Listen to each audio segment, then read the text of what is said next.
Shall we continue in sin that grace may abound? God forbid. How shall we that are dead to sin live any longer therein? Know ye not that so many of us as were baptized into Jesus Christ were baptized into his death? Therefore, we are buried with him by baptism unto death, that like as Jesus was risen up from the dead by the glory of the Father, even so we also should walk in newness of life. For if we had been planted together in the likeness of his death, we shall be also in the likeness of his resurrection, knowing this, that our old man is crucified with him, that the body of sin might be destroyed, that henceforth we should not serve sin.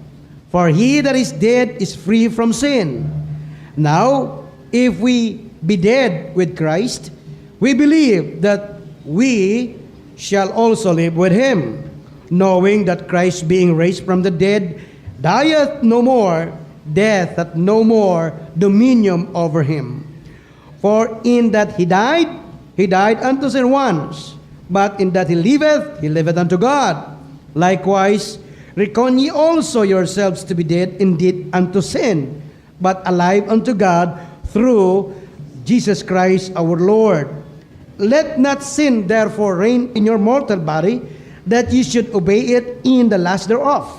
Last verse 13, neither yield ye your members as instruments of unrighteousness unto sin, but yield yourselves unto God as those that are alive from the dead, and your members as instruments of righteousness unto God. Aming dakilang Diyos, amang namin mas nasa langit, kayo ang siyang aming pinupuri, pinaglilingkuran, at dinadakila sa oras pong ito. Panginoon, hinihiling ko po na linisin niyo muli ang aming mga puso at aming kaisipan upang kami, Panginoon, ay maging karapat-dapat sa inyong harapan sa oras pong ito. Upang ang iyong biyaya ay madama po namin sa oras pong ito. Mahal namin banal na Espiritu, Santong Espiritu, pangunahan niyo po kami sa aming kalagitnaan. Magbigay po kayo ng unawa sa bawat isa po sa amin sa oras pong ito. Kumilos, Panginoon, kayo sa buhay ng bawat sa po sa amin sa oras pong ito. Pangunahan niyo po ang mensahe na dadalhin ng iyong lingkod. Pangunahan niyo po ako, Panginoon. Wala po akong magagawa kung wala ang iyong gabay. Kaya nihiling ko ang iyong pagkilos sa oras pong ito. Sa bawat sa po sa amin, sa bawat tagapakinig, saan mang dakong daigdig naroon po sila, Panginoon. Patnubayan niyo po at pagpalain niyo po, Panginoon. Ito po ay aming dalangin sa ngalan ng aming Panginoong Hesus. Amen. Thank you po. Makakaupo na po kayo. So dito po yung ating makikita po sa binasa po natin. Sa talatang 1 po ay nagpapakita po rito, ano ba masasabi ko, sabi ni Apostol Pablo, tayo ba'y magpapatuloy sa kasalanan na upang ang biyaya ay sumagana? Ang sabi niya rito, wag nawa, God forbid. Sabi niya rito, dapat tayo ay patay sa kasalanan, kundi bagkos buhay at hindi na tayo nananahan sa kasalanan. Hindi ba ninyo nalalaman ang sabi po rito na marami sa atin ay nabautismuhan kay Jesucristo, ay nabautismuhan sa kanyang kamatayan? Gayon, tayo ay ilinibing, nakasama niya sa bautismo. Kaya tayo paglarawan pag binabautismuhan po yung tao, ipinapakita po niya na siya ay namatay sa kasalanan, ilinubog at ibinangon para lumakad sa panibagong buhay. Dito po kinuha po yung verse po yan sa chapter 6 po ng Book of Romans, na ang ibig sabihin po na yung dati nating pagkatao ay nalubog na sa tubig at para lumakad sa panibagong buhay. Yun po ang ating makikita. Ang sabi po ng banal na kasulatan ay ganito, na hindi ba ninyo nalalaman, nang sabi po rito, sa talatang 6, na ang luma ninyong pagkatao ay crucified. Ang sabi rito, the old man is crucified with him. Amen? Amen. Ito nga yung kanta nga at yung verse po ng Galatians 2:20, I am crucified with Christ, nevertheless I live yet not I, but Christ liveth unto me. In the life which now I live in the flesh, I live by the faith of the Son of God, who loves me and give Himself for me. Yun po yung talatang sinasabi ni Apostol Pablo, na tayo po dapat patay na sa ating kasalanan. Yung dati nating pagkatao bilang Kristiyano, napako na ng Panginoon, upang sabi po rito, that the body of sin might be destroyed, upang masira na ang kasalanan. At kung magkaganoon, ang sabi rito sa talatang 6, huwag na tayo maglingkod sa kasalanan. Kasi tayo anak na ng Diyos, Kristiyano na tayo, amen? Ang sabi, sa pamamagitan ng kamatayan ng ating lumang pagkatao, babangon tayo sa panibagong buhay. Now, ang gusto kong makita po rito sa talatang 11, tingnan po ninyo. Likewise, reckon ye also yourselves to be dead, indeed unto sin. Ariin ninyo yung sarili ninyo na patay na sa kasalanan. Okay? Amen? Kung di ang sabi niya, buhay sa Diyos sa pamamagitan ni Jesucristo na Panginoon.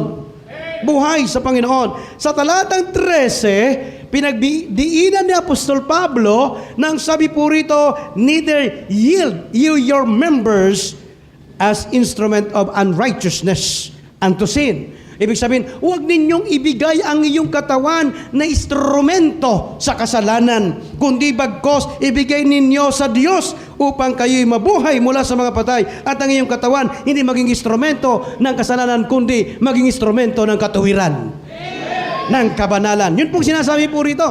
Kaya ang pag-usapan po natin ay yung salitang yielding to God. Yielding to God. Amen.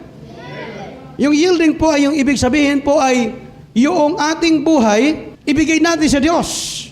Pasakop sa Diyos. Yung ating spiritual na buhay po, yung pagbibigay natin or yielding sa Panginoon ay napakahalaga sa lahat ng bagay. Okay, naunawa ba ninyo? Ito po ay napakahalaga sa buhay Kristiyano.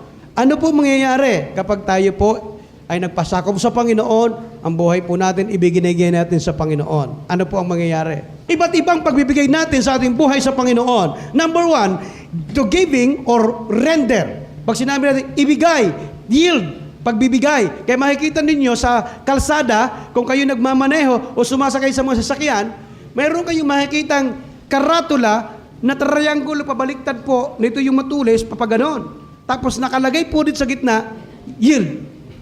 Nakita niya? Ano ibig sabihin? At saan nyo nakapwesto? Nakapwesto po yan sa lugar ng banda kurbada. Nang ibig sabihin sa bandang kurbada, magbigayan kayo. Huwag kang overtake dito, magbigayan kayo. Kaya yung salitang yield ay pagbibigay. Okay, ano ibig sabihin po nito? Dito po sa Mateo 17:25, ang tungkol po sa kung saan ay may requirements po ang Panginoon. Sabi niya ganito, He saith, yes, and when he was come into the house, Jesus prevented him, saying, sabi niya, ganito na ang Panginoon. Ito na sinabi ng Panginoon. What thinketh thou, Simon? Ano bang iniisip mo, Simon? Si Pedro po tinutukoy nito. Of whom to do the kings of the earth take custom or tribute?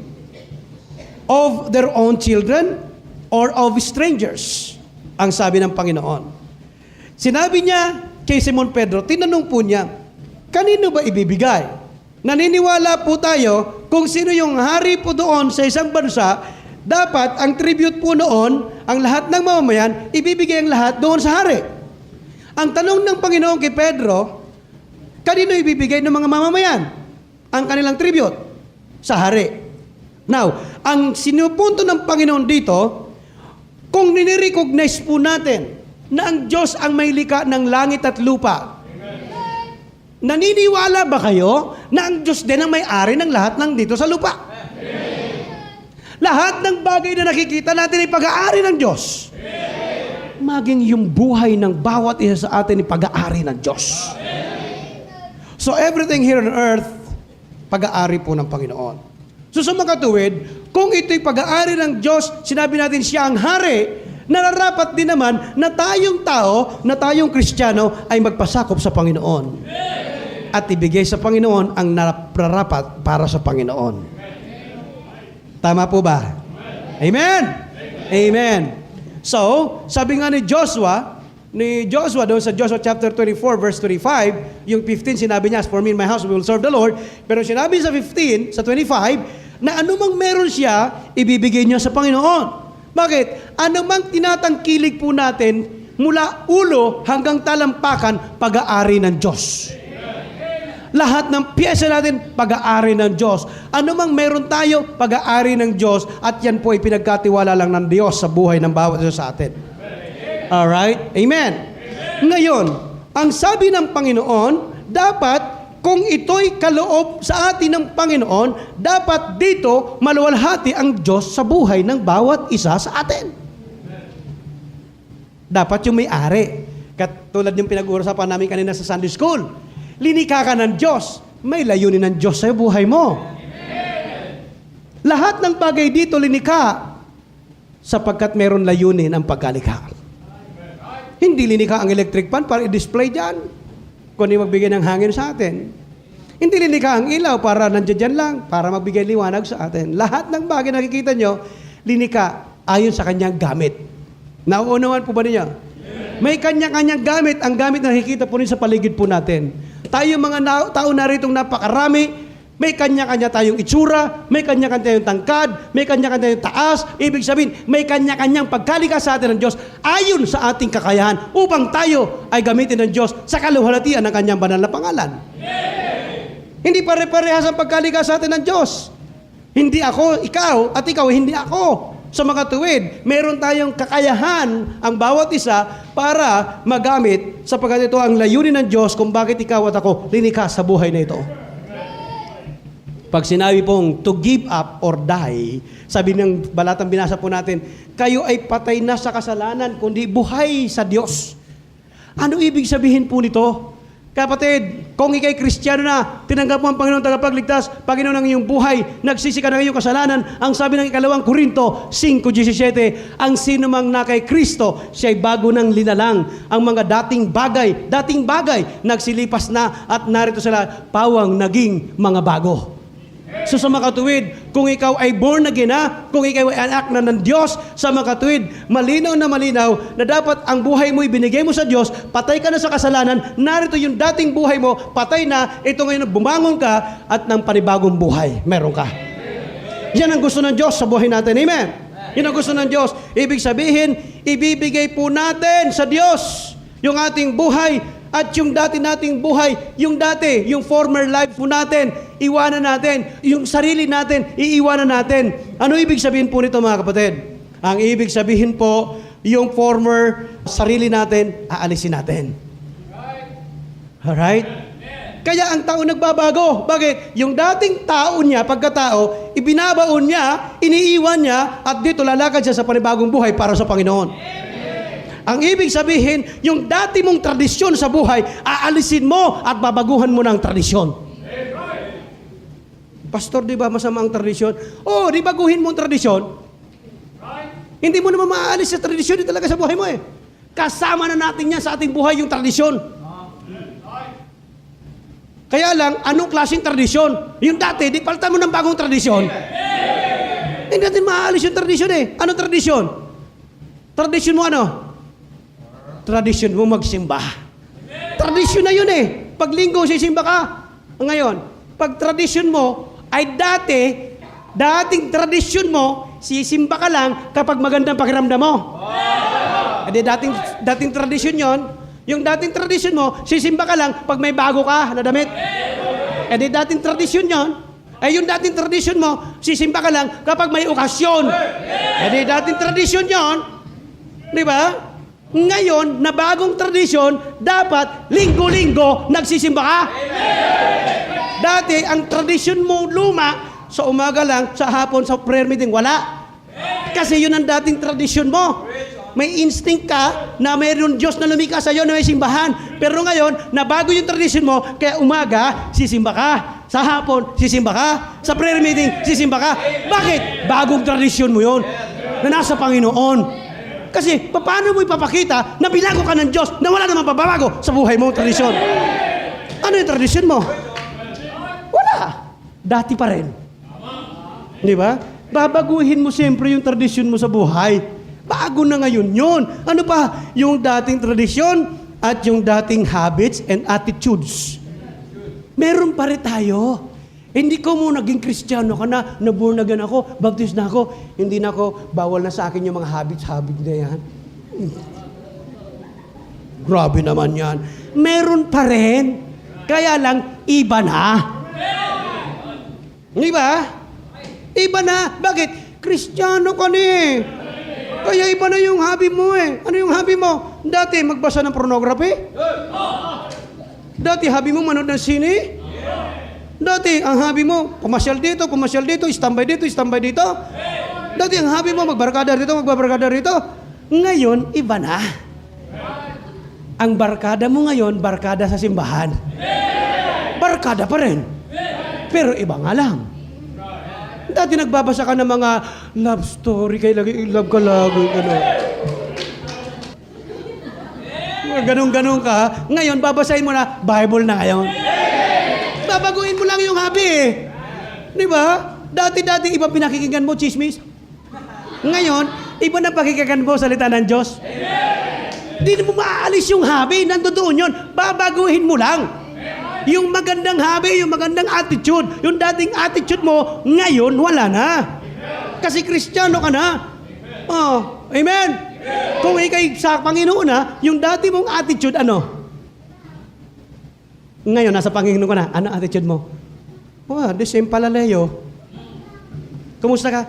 Gaya ng dati, pastor. Ibig sabihin, walang pagbabago talaga sa buhay niya.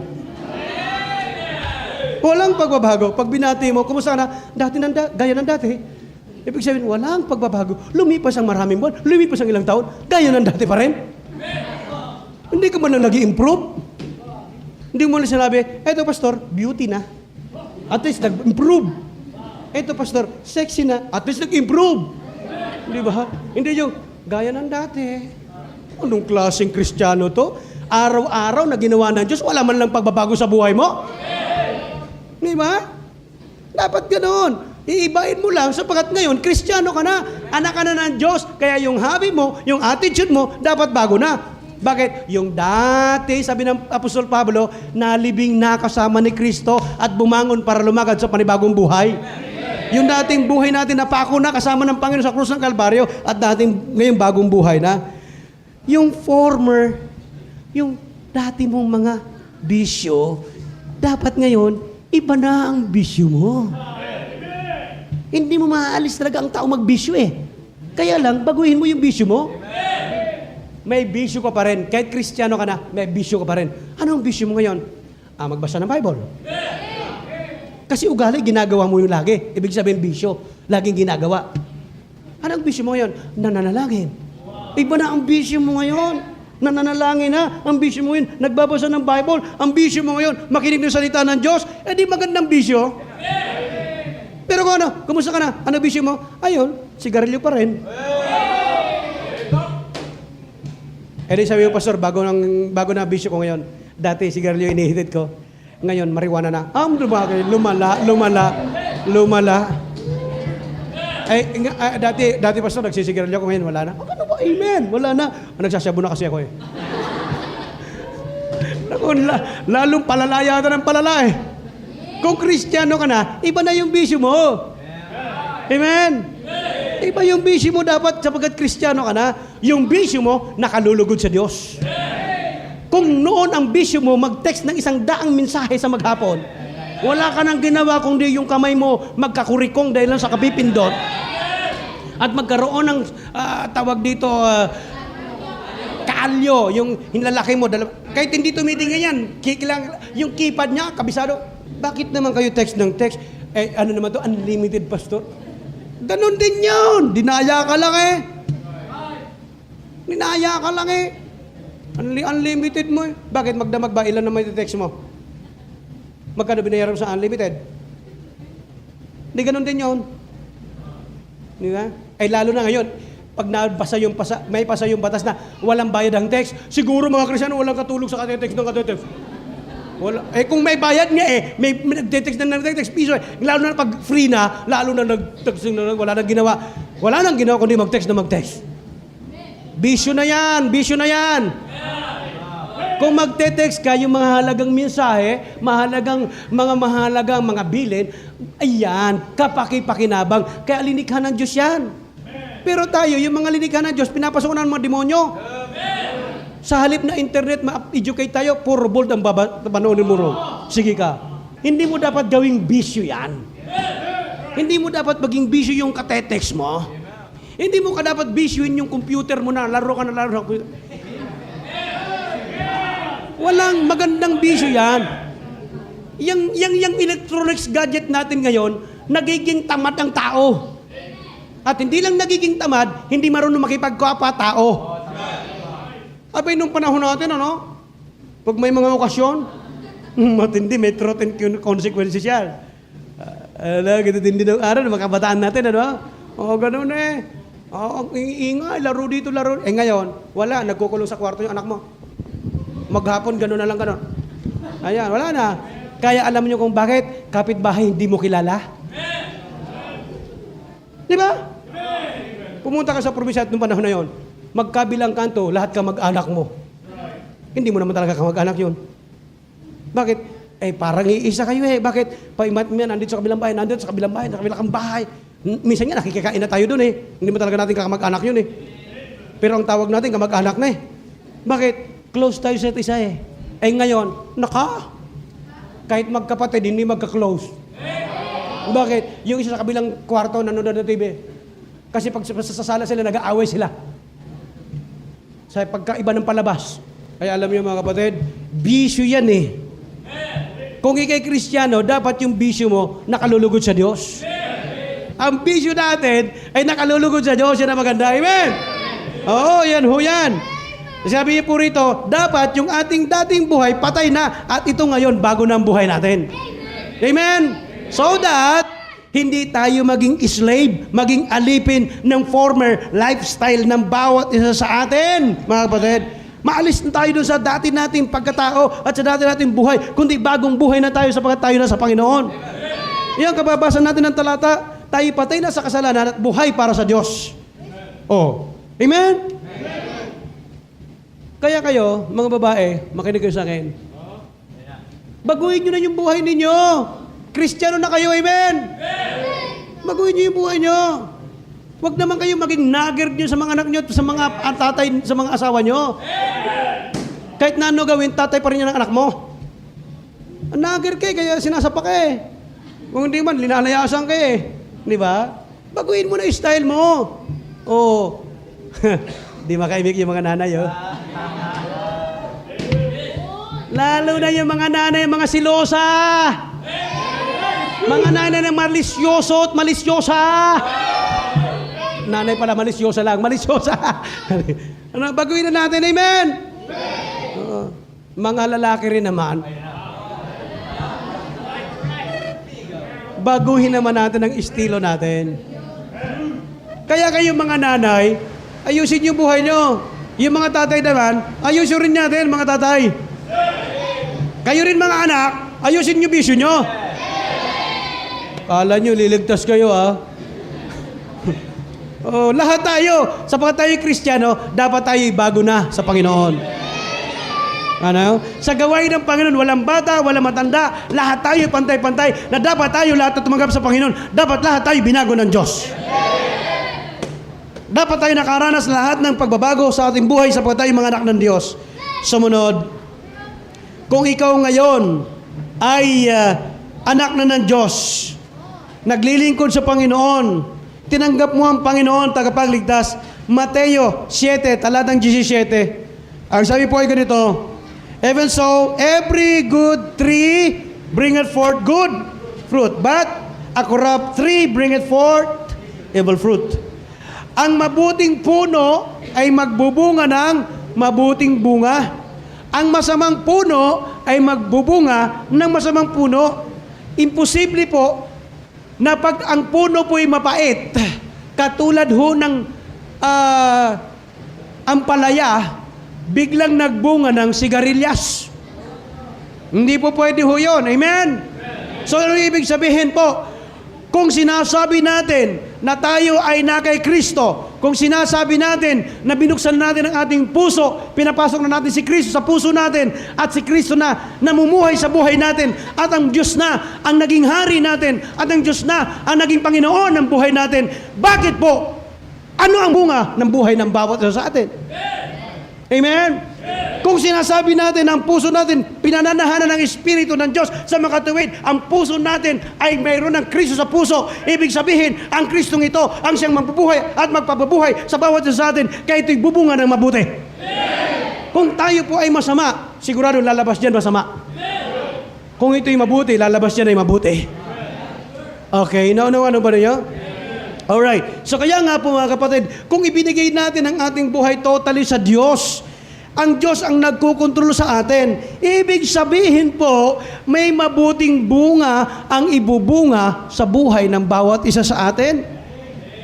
Amen? Bakit po? Sapagkat yung ating kasalanan, pinatawad na ng ating Panginoong Jesucristo, nalinis na ng dugong na danag doon sa krus ng Kalbaryo ng ating Panginoon. Kaya bago na tayo bilang isang Kristiyano. Amen? Bago na dapat tayo eh. Kaya sabi doon, patay na tayo sa kasalanan kundi buhay kay Kristo. Oh, tingnan niyo yung pagkasabi ng salita ng Diyos na yan. Kapag sinabing Kristiyano, lalabas dyan ay Kristiyano. Pero kapag sinabing kunwari Kristiyano, Kristyanuhan, ilalabas dyan, hindi Kristiyano. Kasi Kristiyano lang yun. Hindi po ba?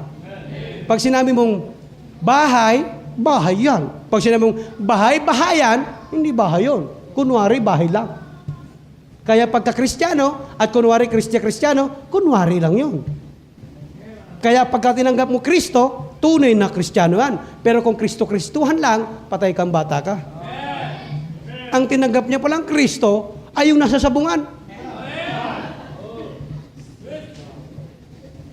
Di ba? Pero kung tunay na Kristo ang tinanggap mo sa puso mo ang Panginoon, sasabihin ko sa iyo, babaguhin ang buhay ng bawat isa sa atin. Magbabago ang ating buhay sapagkat ito'y magbubunga sa ating buhay na maayos na bunga. Okay. Nauunawaan niyo ba sinasabi ko? Tinanggap na ba natin ang Panginoon tagapagligtas? Nabago na ba ang buhay natin? Amen. Lalabas ho dyan sapagkat tayo tinanggap na tayo na sa Panginoon na. Tandaan po natin, natural po na kapag ikaw po na nasa Panginoon, natural lang po yun, ang reproduction ho noon, kung ano yung bunga mo, will, ano yun, sabi ng Panginoon, bring forth fruit, ng ano? The same fruit, bring it forth fruit. Ibig sabihin, in His kind. Para bagang, ang manok, mangingitlog, at yung itlog, magiging manok. Hindi po ba? Pastor, anong pagkakaiba natin pagkakabago? Kaya nga sinasabi ko sa iyo, pwede. Ang tanong nga lang, Kristiyano ka na, dapat ba? Yun ang tanong doon, hindi pwede, dapat ba? Di sa makatuwid, Pastor, hindi pwede.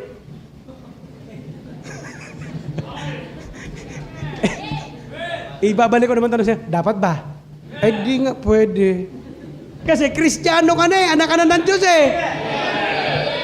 Kasi kahit na ano gawin mo, makukonsensya ka. Bakit? May puso na sa iyo, sa puso mo may nananahan na Kristo. Espiritu ng Diyos. Amen? Kaya yun po ang ibig sabihin, you should bear good deeds sa buhay mo. Christian, maging sensitive ka sa mga tao, lalo na sa mga taong hindi pa nakakakilala sa Panginoon. Mag-iingat tayo. Amen? At gayon din, kasi alam mo ninyo, kahit na nagsisimba na ang tao, wala pa sa Panginoon ang karamihan dyan. Hindi ko mo nagsisimba na lagi rito, sa Panginoon na yan, mabait na yan. Kahit 1 taon ka na rito, kahit na 20 taon ka na rito, pwede kang sumimba, pero hindi ibig sabihin, nasa Panginoon ka na. Sapagkat ang pagsimba sa isang simbahan, hindi nangangahulugan, nasa Panginoon ka na. Kahit pwede kang linggo-linggo magsimba, pero wala ka sa Panginoon. Amen? Oo, pwede ho yun. Okay. So, ikaw naman Kristiyano, huwag ka masyadong maging cruel at crucial sa mga tao. Oo. Di ba? May mga Kristiyano kasi sinasabi ko sa inyo eh. Ulitin ko yung sample ko. Ganda itong gusto kong sample ulit. Pag naglakad ho kayo lalo sa gabi, brown out. Nakaapak kayo ng isang bagay, tapos nung pagkaapak nyo, kinalmot ka, ano yon? Pagka naglakad ka, pagkatapos, ang galing nyo. Ay, paano sa dilim? Biglang may tumunog. Ang galing, kabisado nyo eh. At tapos pumunta ka doon sa sopa, tapos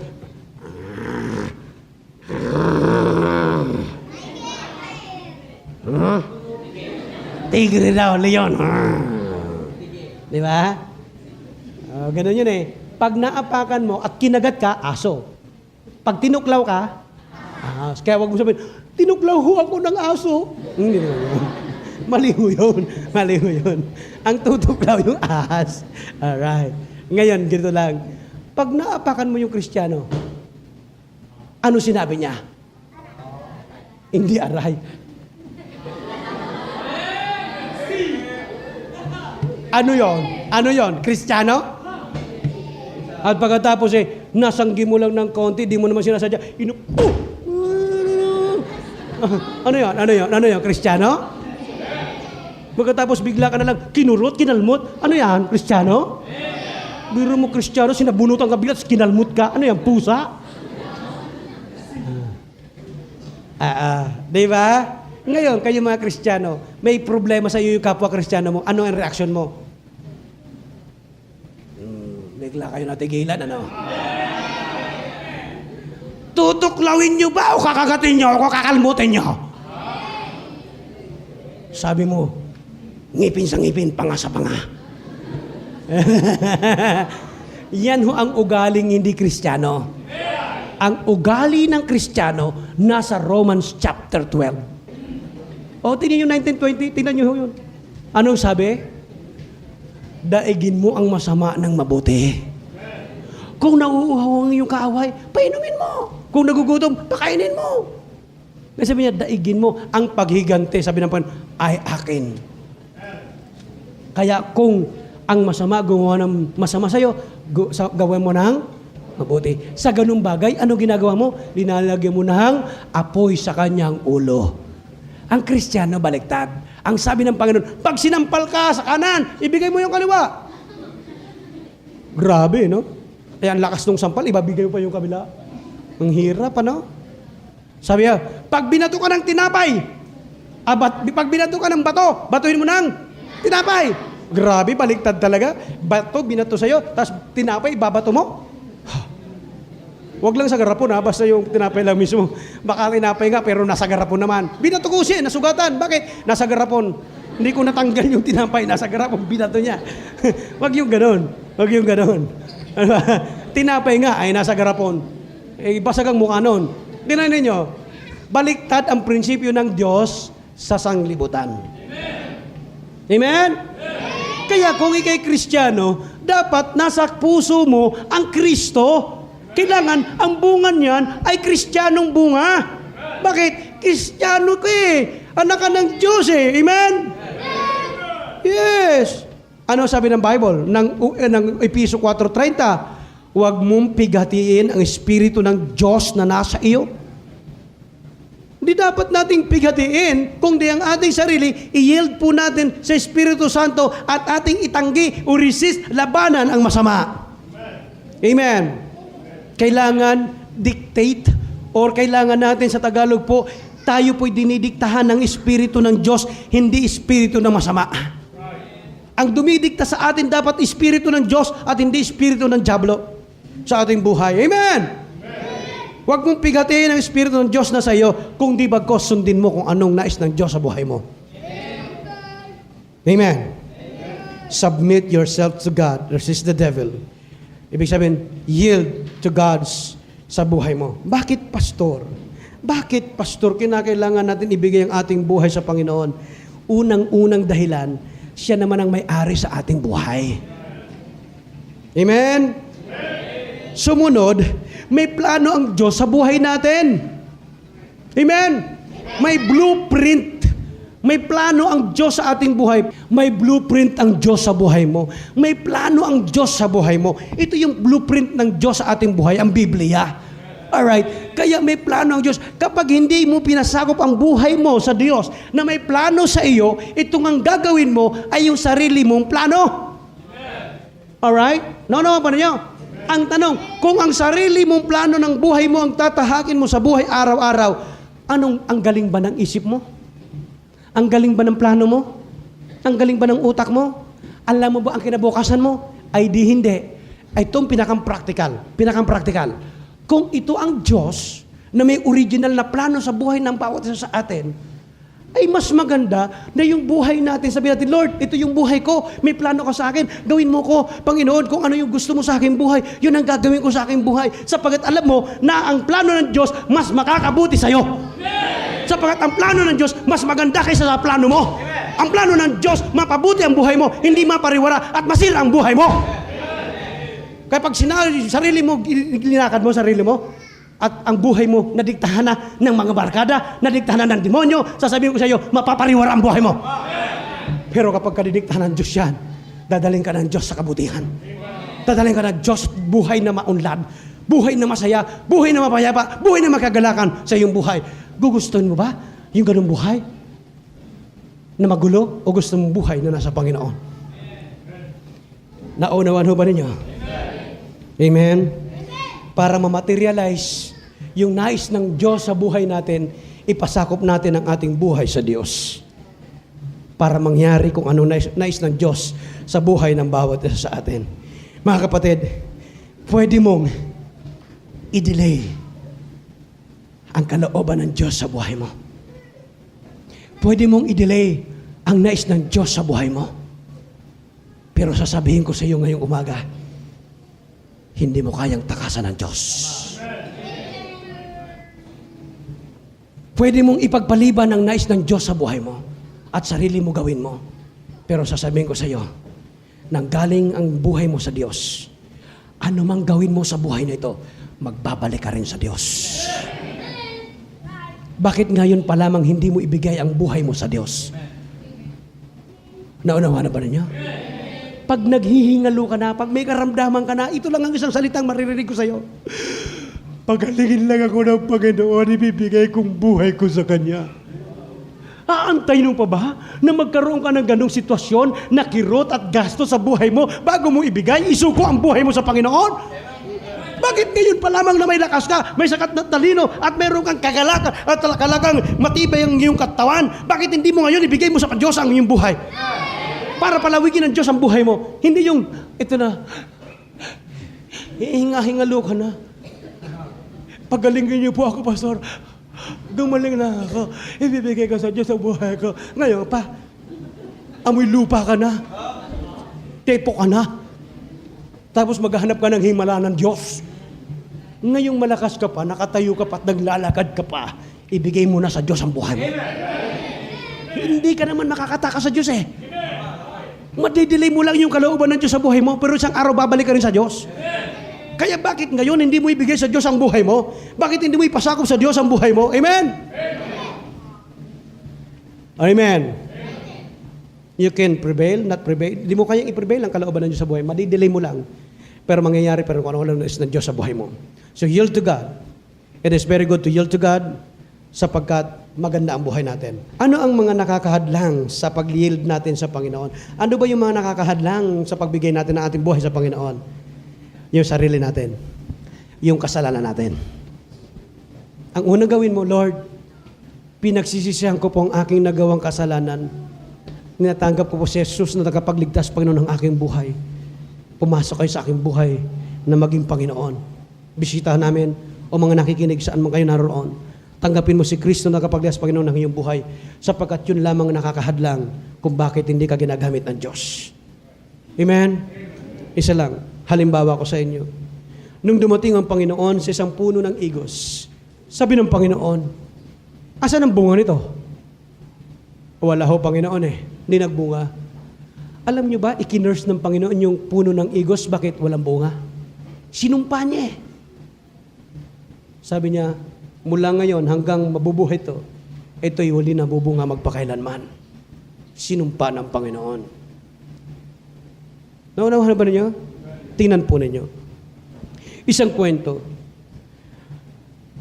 Isang araw, Kristiyano, anong bunga mo sa Panginoon? Yung magandang ugali, meron ka ba? Anong bunga mo sa Panginoon? May mga kaluluwa ka ba na nakakay para sa Panginoon? Halimbawa, ng di pagsunod sa Panginoon. Kilala ho ba niyo si Korah? Sa panahon ni Moses sa Exodus? Si Korah po, nag-split. Inaway po si Moses. Humiwalay. Kaya ang sabi ni Moses, ganito. Ang sa Diyos, punta rito sa panig na ito. Ang gusto kay Korah, sumama kay Korah. Ang gusto sa Diyos, dito sa akin. Maraming pumunta kay Korah. Alam mo rin yung istorya ng Korah?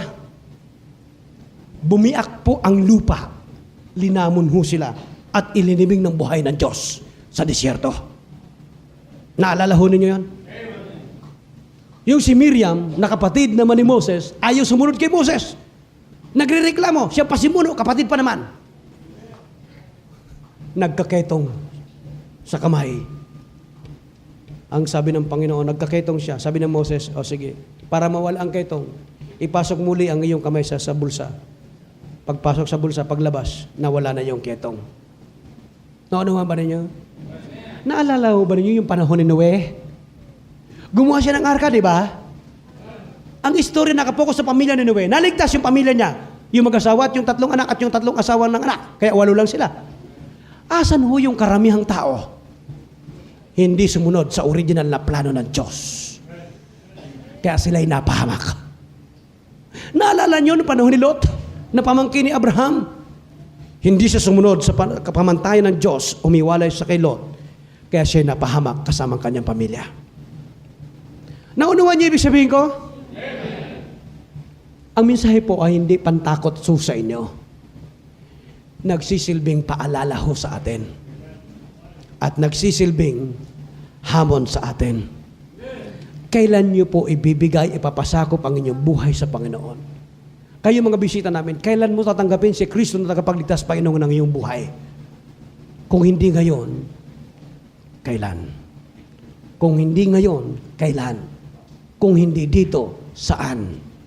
Kung hindi sa Diyos ang buhay mo, kanino ang buhay mo? Tandaan ho ninyo, dalawa lang ho yan, ang Diyos at ang Diablo. Tiyakin mo, nasa Diyos ka ba o nasa Diablo? Pastor, wala ako sa Diyos, pero hindi naman ako sa Diablo. Wala akong neutral. Wala ho sa gitna. Ayaw ng Diyos ng alanganin. Ayaw ng Diyos na gitna. Dalawa lang ho yan. Sa Diyos, sa Diablo. Kanino ka doon? Kung hindi ngayon, kailan? Sa linggo na, Pastor, tiyak mo ba buhay ka pa sa linggo? Sabi ng Bible, ang ating buhay parang isang singaw, konting panahon lilipas, ang lulutang pagdakay napapawi. Ang sabi ng ating Panginoon sa Proverbs chapter 27 verse 1, boast not thyself of the tomorrow, for thou knowest what a day may bring forth. Huwag mong paghambog ang araw ng bukas sapagkat hindi mo alam ang araw ng bukas. Ngayon malakas tayo patay bukas. Ganun ang buhay sa mundo, napakaikli. Kaya ang tanong ko ho ay ganito, kung hindi sa Diyos, kanino? Kung hindi ngayon, kailan? Kung hindi dito, saan? Dakilang Diyos na makapangyarihan sa lahat, Panginoon, kami po ay lumalapit sa inyo. Sa oras pong ito, ayon sa iyong salita, Panginoon, ng aming buhay dapat patay sa kasalanan, kundi buhay sa inyo sa pamamagitan ng aming Panginoong Hesukristo. Tulungan niyo po ang bawat sa puso amin na kami mabubuhay ng ganang sarili po namin at mabuhay sa kasamaan kundi sa katuwiran, sa kabutihan. Panginoon, tulungan niyo po, Panginoon, ang bawat sa puso amin na duminig at dinggin at maging sensitibo sa dikta ng Espiritu ninyo, Panginoon, sa aming buhay kaysa sa Espiritu ng kasamaan ng Diablo. Panginoon, tulungan niyo po ang bawat sa puso amin na maibigay po ng aming lakas, ang aming talento, ang aming kakayahan sa iyo at hindi sa kaaway. Tulungan niyo kami, Panginoon, sa oras pong ito. Nawa may handog po namin ang aming buhay sa iyo. Sapagkat napakinggan po namin at nakita po namin, may original na plano po kayo sa amin. At alam po namin ang original na plano niyo sa aming buhay ay magkaroon kami ng saganang buhay at hindi lang sagana kundi masaganang buhay. Tulungan niyo po ang bawat sa puso amin ng plano niyo ang magyari at maganap sa aming buhay. Ibigay po namin ang aming buhay sa umaga pong ito. Yung aming pag-aaral, ibigay namin sa inyo. Yung aming mga gawain, ipagkaloob namin, Panginoon, sa inyo sa oras pong ito. Higit sa lahat ang aming buhay, ang aming kaluluwa, na ipagkaloob po namin sa inyo upang habang buhay, makasama kami sa iyong kaharian, sa iyong piling, Panginoon. Tulungan niyo, Panginoon, ang bawat tagapakinig saan man dako ng daigdig sila naroon, sa amang bansa naroon. Tulungan niyo po, Panginoon, ang mga narito sa auditorium, kayong siyang mangusap, Panginoon, sa oras pong ito sa kanila. Sapagkat ito'y aking dalangin sa ngalan ng aming Panginoong Hesus. Lahat po tayo na kayo ko, lahat po tayo nakapingit. Mga kapatid, pumunta po kayo sa harapan, makipag-usap kayo sa Panginoon. Ano man po ang nais niyong ilapit sa Panginoon, ilapit niyo sa oras po ito. Ano man ang nais niyong ipagpasalamat sa Panginoon, ipagpasalamat niyo sa Panginoon. Ano man ang nais niyong hilingin sa Panginoon, hilingin niyo sa Panginoon sa oras pong ito. Ano ang nais niyong ilapit sa Panginoon, ilapit po ninyo sa Panginoon. Ano mang problema meron po kayo, ang Diyos ay nariyan, handa kayong tulungan at alalayan ng Panginoon. Ang sabi ng Bible, casting all your care upon Him, for He careth for you. Kapatid, kaibigan, ang sabi ng Panginoon, sino man napapagalat, nabibigat ang lupa, lumapit sa akin. Come unto me and I will give you rest, ang sabi ng Panginoon. Lumapit sa Kanya.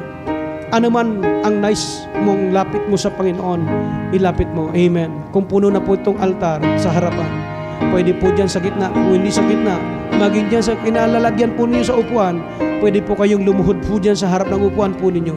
Makipag-usap kayo sa Panginoon. Makipag-usap kayo sa Panginoon. Anong nais niyo pong ilapit sa Panginoon? Kagalingan, kalakasang espiritual, ano man mga bagay na nais niyong ilapit sa Panginoon. Makipag-usap ka sa Panginoon sa time-team na panalangin sa puso mo. Sabihin mo sa Panginoon ang nais nyo. Sabihin mo sa Panginoon, bago ka magkaroon, magtamo ng kagalingan, bago ka magtamo ng kapatawaran sa Panginoon, hihingi mo ng tawad sa Diyos ang lahat ng kahiling, ang karumihan mo sa harap ng Panginoon. Sabi mo, Lord, nire-release ko po ang aking kasalanan sa aking buhay.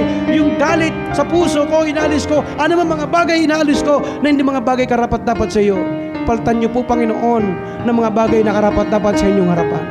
Sabihin niyo sa Panginoon, ano ang nais niyong lapit sa Panginoon. Taos puso kang manalangin, ibulong mo sa Diyos, Diyos, o Diyos, tulungan niyo ako. Sabihin mo sa Panginoon, walang imposible po sa Diyos. Ang Diyos po'y makapangyarihan. Ang Diyos po'y makapangyarihan. Wala pong imposible sa Diyos. Sa tao lang may imposible, sa Diyos ay wala. Lumapit ka sa Panginoon, makipag-usap ka sa Panginoon. Next yung tanggapin ng Panginoon, tagapagligtas, Panginoon ng iyong buhay. Lumapit ka sa Panginoon, makipag-usap ka sa Panginoon.